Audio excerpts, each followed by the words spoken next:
Hello everybody, I welcome all of you to my channel once again. As promised by me, as I told you all that I'll come up with a new chapter, here I am today. And today the point of discussion is Satyajit Ray. I will talk about Satyajit Ray because it's quite often for all of us to know something about the author before we start with any of his works. And one of his renowned stories has been there in your syllabus, that is Bonku Babu's friend.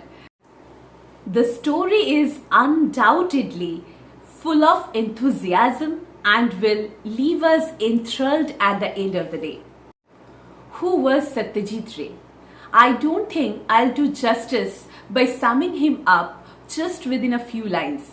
But yes, it is important for all of you to know something about him before we proceed with any of his works, right? Satyajit Ray was one of the India's greatest filmmakers, an author, a music composer, an illustrator, is celebrated for his works including the Apu trilogy, Charulata, The Music Room and The Big City. Bonku Babu's friend is an excerpt from Three Rays, stories from Satyajit Ray. It has been selected in your syllabus because of its popularity among young readers. It has been conceptualized long time back, but it still has the aura and inspiration upon young and this upcoming writers of science fiction. It will tell us about a character named Bonku Babu, who is a very meek and a simple one. Now, how he was bullied throughout his life by everybody almost he knew, and how he took a stand against all this. One day, he will stumble upon an alien spaceship, and after that, his life has been changed. It will also tell us about how we can stand up against this social evil called bullying to put an end to this social evil forever. So let's get into the story directly. It's in your book named Treasure Chest, and it's in page number 70, titled as Bonku Babu's Friend by Satyajit Ray. I will advise all of you to open your book, please, so that while I go for deciphering, you can have a pencil ready and you can write down the meaning. You can have a track of whatever I'm teaching. In order to do that, the book should be kept open in front of you, right? So let's get started. No one had ever seen Bonku Babu get cross. Nobody has ever seen Bonku Babu getting angry or getting annoyed. To tell the truth, it was difficult to imagine what he might say or do if one day he did get angry. So there was never any reason for him to lose his temper. As I told you earlier, there were many reasons. For the last 22 years, Bonku Babu had taught geography and Bengali at the Kakurgachi Village Primary School. Please underline Kakurgachi Village School. So it is important for MCQs. Every year a new batch of students replace the old one, but old or new, the tradition of teasing poor Bonku Babu continued among all the students. So be it the old or the new one, it was a tradition for the students to tease Bonku Babu. Some drew his cartoon on blackboard, others put glue on his chair. Or on the night of Kali Puja, they lit a chasing rocket and set it off right behind him. So you can understand what are the ways of teasing Bonku Babu. As he was a meek man, everybody actually was almost ready to ridicule him with their pranks. Okay, so what did they do? They set one chasing rocket to chase Bonku Babu on the night of a Kali Puja. And one more thing, once they drew his cartoon on the blackboard and many so on. Bonku Babu did not get upset by any of this. He was a simple man and he loves peace. Only sometimes he cleared his throat and said, "Shame on you boys," just only once. One of the reasons for maintaining his calm was simply that he could not afford to do otherwise. There was some compulsion for him not to quit the job. If he did not lose his temper and left his job in a fit of pique, means in a moment of adversity or annoyance, okay? He knew how difficult it would then be to find another at his age. So he is old enough to find a new job. So he was afraid of losing it at this age. Another reason was that in every class there were always a few good students, even if the rest of the class was full of pranksters. We all know that a class is never bad. Actually, nobody is bad. But a few are there always to disturb others. But a few always come to school to have a track of whatever is being taught in the class. And he was in love with all those students who were actually good and serious about studies. Teaching this handful of good boys was so rewarding that to Bonku Babu, that alone made life as a teacher worth living. So to live a life being a teacher worth living for him, as he got an opportunity to teach the students who are really interested in his teaching. At times he invited those boys to his house, offered them snacks and told them the tales of foreign lands, exciting adventures. So not only studies, he used to reward them by offering them snacks, by telling them different types of stories from different continents and everything. He told them about life in Africa, the discovery of North Pole, the fish in Brazil that ate human flesh, that is maybe piranha, right? So the stories were very much amusing to the students. Then about Atlantis, the continent submerged under the sea. The Atlantis continent, which was actually sunken under the sea. He was a good storyteller. He always had his audience enthralled. Enthralled means captivated. Audience will never lose their interest in listening to him. During the weekend, Bonku Babu went to the lawyer, Shripati Majumdar's house. So what was the name of the lawyer? Shripati Majumdar. To spend the evenings with other regulars.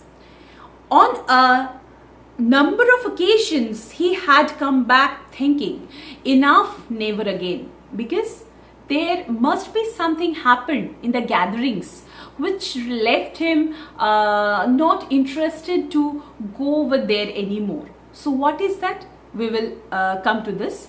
The reason was simply that he could put up with the pranks played by the boys in his school, but when grown-ups, even middle-aged men, started playing the fool with him, it became too much to bear. Of course, it has to be. We can understand that they are little children and they do not know what they are doing.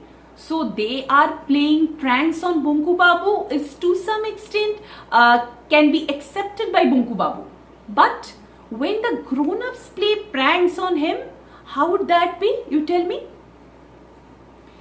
At this adas means gatherings, that Shripati Babu hosted in the evenings, nearly everyone poked fun at Bonku Babu, sometimes bringing his endurance almost to breaking point. So what happened then? Sometimes in the addas, which were organized by Shripati Babu, is very important for MCQ, people used to make fun of him, and they went to such an extent that caused the loss of endurance for Bonku Babu. Only the other day, less than 2 months ago, they were talking about ghosts. So they were talking about ghosts now. Usually Bonku Babu kept his mouth shut. That day, for some unknown reason, he opened it and declared that he was not afraid of ghosts. So you can understand they got a golden opportunity, and which will take a very good toll on Bonku Babu. That was all. But it was enough to offer a golden opportunity to the others. On his way back home later, that night Bonku Babu was attacked by a spook. By a spook means by a ghastly figure, or by somebody who looks like a ghost or a phantom maybe. As he was passing under a tamarind tree, a tall, thin figure leapt down and landed on his back. Leapt down means hopped down and landed on his back. As it happened, this apparition had smeared black ink all over itself. Apparition means what? This ghost-like image or whatever it was. It has smeared its face and everything with black colored ink. Smeared means what? Covered or coated. Okay. Possibly at the suggestion of someone at the meeting. So he was expecting that somebody from the meeting has done this or instigated somebody to do this prank on Bonku Babu. Bonku Babu was not frightened, but he was injured. For 3 days his neck ached. Worst of all, his new kurta was torn and it had black stains all over. What kind of joke was this? Even so, Bonku Babu had to come to these meetings. If he didn't, what would Shripati Babu think? After all this, just think about his level of patience. Okay, you just think that after all these things, after all these occurrences and happenances, he did not stop coming to such meetings. Because what would Shripati Babu think if he stopped coming to such meetings? Not only was he a very important man in school committee in the village, but he could not do without Bonku Babu, who could provide amusement to all. So who was Shripati Babu? He was a very important figure in the school committee, and actually what to say, Bonku Babu was a staff which will provide amusement to others. So if he stopped coming to such a does or meetings, that might might make Shripati Babu annoyed about it. On one particular day, the topic of conversation was space. In other words, they were talking of spaceships and space travel. Soon after sunset, a moving point of light had been seen in the northern sky. So, as one of the topics, they were talking about spaceships. Okay. And that just happened soon after the sunset. A moving point of light which had been seen in the northern sky. A similar light was seen 3 months ago, which had led to much speculations. Much speculation means we can say much discussion or much contemplation. Okay. In the end, it had turned out to be a Russian satellite called Kotka. Or was it Fosca? So these two names were thought to be one of the appropriate names of the spaceship.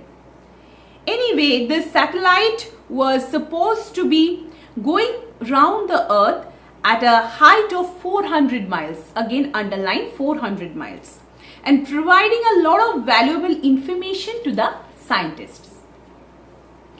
That particular evening, Bonku Babu was the first to spot the strange light. So he was the one who actually spotted the same strange light. Then he called Nithu Babu and showed it to him. However, when he arrived at the meeting, he found that Nithu Babu had coolly claimed full credit for being the first person to see it. You just think. It was not Nithu Babu, but Bonku Babu who saw it for the first time. He shared everything with Nithu Babu. He came to the meeting and took all the credits for being the first person to see it. Bonku Babu said nothing. No one in the group knew much about satellites, but that did not stop them from offering their views. As we all know, if you know very less, you will be the first one to talk much about it. Okay, so here there was no wisdom, no knowledge about satellite, but they did not stop their mouth They all interfered into the discussion and just spoke to their heart out without knowing anything about the satellite. Said Chandi Babu, somebody sees a point of light in some obscure corner of the sky and the press gets all excited about it. All humbug. All humbug means all bragging about it. Okay, so there was a light in the sky, and of course we all know that the media, it is something which will make things way bigger than it is actually. All were actually bragging about it, that they know this, they know that. Actually they did not know anything. Ram Kanai countered this remark. He was still young. No, it may not be any of us here, but it is a human achievement, surely, and a great achievement at that. Well, you wouldn't expect a bunch of monkeys to do that, would you? So they were talking about, Ram Kanai was saying that it was of course nothing but a human achievement. Actually, it is not possible for the monkeys to achieve all this, right? All right, said Nidhu Babu. Let's not talk of satellites. After all, it's just a machine going round the earth, they say. No different from a spinning top. Just imagine they don't have any idea about satellites and they compare satellite to nothing but a spinning top. How could they do that? Yes, they can do it. As we all know that they had no idea, no knowledge about it. A top would start spinning if you got it going, or a fan would start to rotate if you pressed a switch. So they have compared it with a fan also. If you turn on a switch, it will start to move, right? So as the satellite. A satellite's the same. But think of a rocket. That can be dismissed so easily, can it? So a rocket cannot be discarded like that, right? Chandi Babu wrinkled his nose like this. A rocket? Why? What good is a rocket? So he does not know even about a rocket. So he is saying that what good about a rocket? Alright, if one was made here in our country, took off from the Maidan in Calcutta, and we could all go and buy tickets to watch the show, well then that would be nice. But so they were saying that what's big with a rocket, right? So if it has been launched in the Maidan in Calcutta, will we go there? And if we are asked to go for a quite a lot amount of ticket fare, will we go to see it then also? You are right, Ramkanai, agreed. A rocket has no meaning for us in this village. For the villagers, a rocket is no less than a normal firecracker, right? Vairav Chakrabarti spoke next. Suppose some creature from a different planet arrived on earth. So who said it? Vairav Chakrabarti. Please students underline. Who? So what? Even if it did, you and I would never be able to see it. Yes, that's true enough. So even if an alien arrived here at Kakurgachi village, will you be able to see it? No. Everyone turned their attention to their cups of tea. There did not seem to be anything left to be said. After a few moments of silence, Bonku Babu cleared his throat like and said gently, suppose they come here. What will happen? Again he gave enough substance to ridicule him once again, right? Nidhu Babu feigned total amazement. Feigned means faked. Hey Bunkum wants to say something. Bunkum. Why did he call him Bunkum? His name was Bonku Babu, we all know. That is actually a sort of mispronunciation. He wanted to call him out of sarcasm. That's why he called him Bunkum. What did you say, Bunkum? What's going to come here? And where from? Bonku Babu repeated his words, his tone still gentle. He was a gentleman actually, so he kept his tone calm and gentle. Suppose someone from a different planet came here. As he did so often, Vairav Chakrabarti slapped on Bonku Babu's back, loudly and rudely grinned and said, grinned means what? Grimace grotesquely, right? Smiling with a lot of harshness, right? Bravo! What a thing to say! Where is a creature from another planet going to land? Not Moscow, not even London, not New York, not even Calcutta. But here in Kakurgachi, do you think really big? Don't you, Bunkum? Bonku Babu feels complete silent. But several questions rose in his mind. Was it really possible?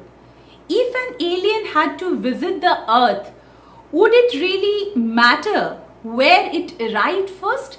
Of course, it makes sense, because if ever an alien feels like arriving on earth, wherever he is arriving at doesn't matter. To him, Kakurgachi, Moscow, Kolkata, all are same. He does not know what is what. All right. It was highly unlikely that such a thing would happen in Kakurgachi village. Means it was a difficult thing to happen in Kakurgachi village. But who was to say for sure that could not happen at all? But who can say that it will never ever happen? Shripati Babu was silent so far. Shripati Babu, he was silent. But several questions rose in his mind. Was it really impossible? Shripati Babu was silent so far. Now, he shifted in his seat. Everyone looked at him. He put his cup down and spoke knowledgeably. Look, if someone from a different planet does come to Earth, I can assure you that he will not come to this God-forsaken place. God-forsaken, why? Because we can call it a place which has been abandoned by God. There was not much industrialization, there was not much progress and prosperity. So even if an alien is coming to Earth, this is not a place to arrive at. Those aliens are no fools.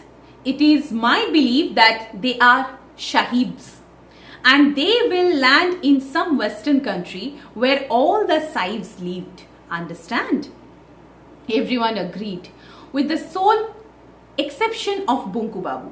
Chandi Babu decided to take things a bit further. Of course, he will do that. He nudged Nidhu Babu silently, pointed at Bonku Babu and spoke innocently. Why? I think Bonku is quite right. Isn't it natural that aliens should want to come to a place where there's a man like our Bonku Bihari? Again, you see. He's saying that, of course, an alien can come here because he might find a specimen of a sort out here, right? As let's talk about Bonku Bihari. Is he less than that of an alien?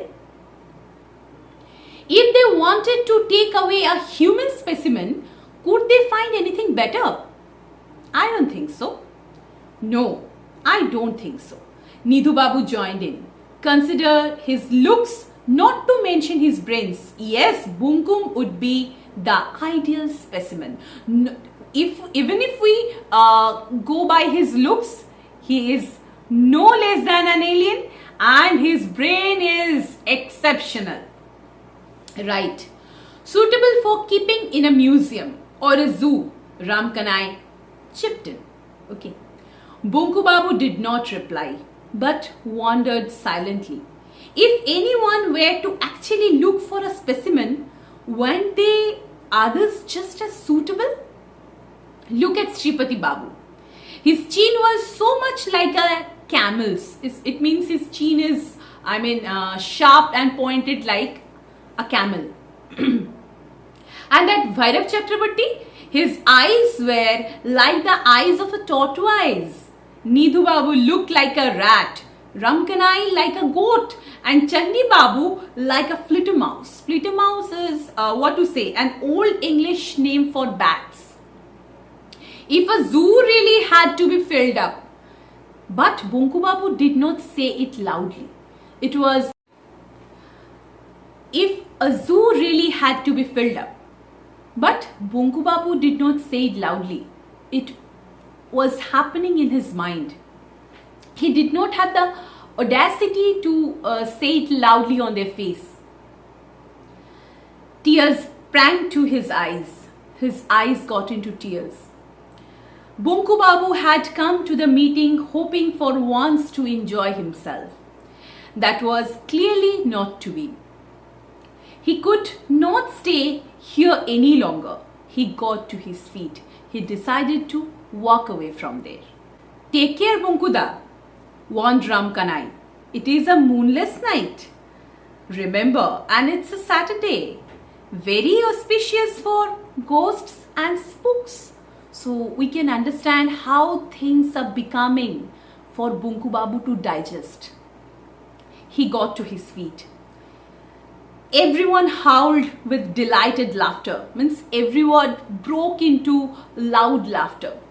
Bonku Babu was not carrying a torch or a lantern. There was no need for it. It was too cold for snakes to be out and about. So it was likely for the snakes to come out.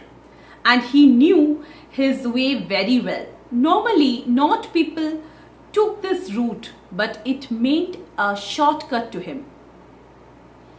In the last few minutes, he had become aware of something unusual. At first, he could not put his fingers to it. Somehow, things were different tonight. So something was spooky or eerie about the night. What was wrong? Was what missing here? What was missing? Suddenly he realized what it was. The crickets were silent. Crickets, that's an insect, related to grasshoppers but having smaller legs. Not one was chirping. So it is quite common for the crickets to chirp at night, but nobody was chirping. Today there was only one eerie silence. What had happened to all the crickets? Were they all asleep? Bonku Babu was thinking. Puzzled, Bonku Babu walked another 20 yards and then he suddenly saw the light. So he saw a light.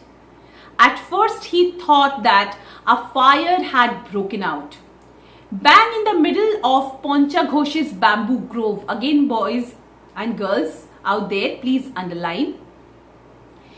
In the clearing near small pond, quite a large area was glowing pink. So there was a glowing pink light which has covered the whole area. A dull light shone on every branch and leaf. Down below, the ground behind the pond was lit by much stronger pink light. But it was not a fire, for it was still. If it is a fire, it has to be flickering. But it was something which was fixed. And the color of the light was pink. All at once, his ears began ringing. He felt as if someone was humming loudly. Somebody was whispering loudly. A long steady noise. There was no way he could stop it.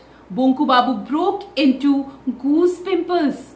But an irrepressible curiosity drove him further forward. So there was a sort of inquisitiveness in him which actually drove him forward, even if he was afraid a bit.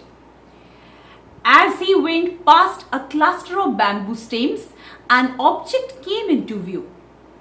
It looked like a giant glass bowl turned upside down. So it was like a dome-shaped globe which is upside down, and that's huge, covering the pond completely. It was through its translucent shade that a strong yet gentle pink light was shining out to turn the whole area radiant. So there was something which was coming out of the translucent wall. Translucent is not transparent, rather we can say it's semi-transparent. So it was coming out of that, and it made the whole area radiant. He took a few steps to get a better look, but suddenly felt as if an electric current had passed through his body. So there was a chill that came down his spine, and he was having goosebumps. In the next instant, he was rendered completely immobile. Means he stopped there completely. His hands and feet were tied with an invisible rope, as if somebody has tied his hands and feet, but it was invisible. There was no strength left in his body. He could neither move forward nor backward. A few moments later, Bonku Babu, still fixed stiffly at the same spot, saw that the object had gradually stopped breathing. All at once, his ears ceased ringing and the humming sound actually stopped. So his ears completely ceased. Okay. And the humming sound that was there all around, that also stopped. So there was no ringing. A second later, a voice spoke, shattering the silence of the light. It sounded human. So after a long time, the silence broke, and somebody in human voice has started speaking something, but was extraordinary thin. The voice was extraordinary thin. What did he say? Millie-pipping crook. Millie-pipping crook. So, I mean, which language is this? I have no idea. I mean, I haven't read it. If you know, do let me know. I mean, in which language did this person speak? I have no idea about it. Bonku Babu jumped a little. What did he mean? What language was this? And where was the speaker? The next words the voice spoke made his heart jump again. What was that? That we will figure out in our next class, right? At one go, if we read this whole story, I don't think it will be quite convenient for all the students out there. We will complete the second part of the story in our next class. So it was quite an amusing story, and while teaching, I thoroughly enjoyed every beat and part of it. Do let me know in the comment section if you like the way I have taught. What are the improvisation I should include to make my class more entertaining? And if there is any problem in deciphering any of the sentences, any of the lines, any of the words rather, do let me know in the comment section. I'll try my best to solve it out for you. And very soon we are going to meet in our next class. Don't miss out, and I'll be waiting for you all. Have a great day and take care of yourself. Bye bye.